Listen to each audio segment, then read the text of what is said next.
Hi, 大家好 I'm Allison. Welcome back to my channel. If you like my video, please subscribe and leave the thumbs up. And don't forget to check about the description below. There I have the material and the flashcard for this story.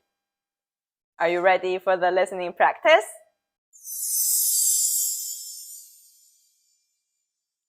昨天上午10点，张欣在公司工作，很忙。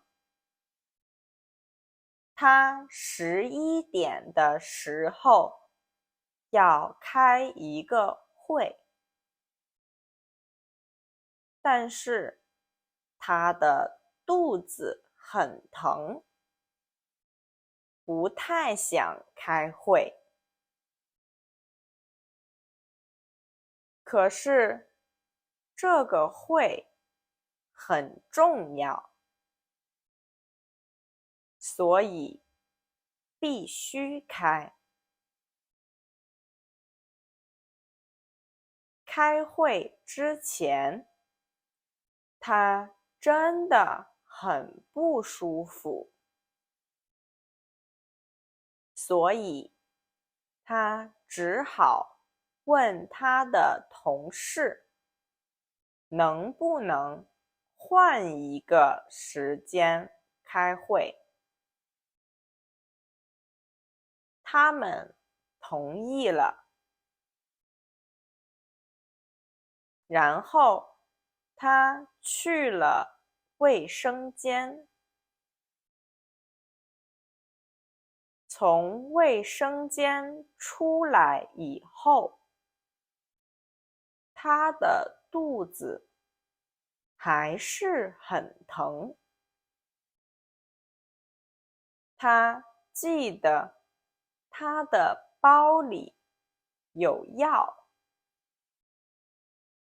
所以他回了办公室，吃了药。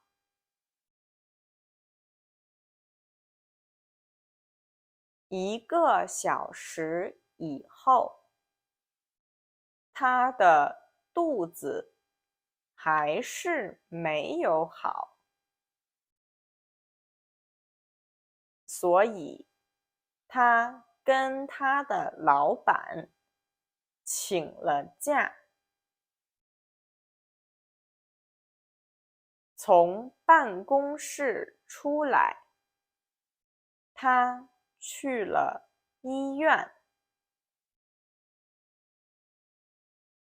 医生问他有没有吃不好的东西。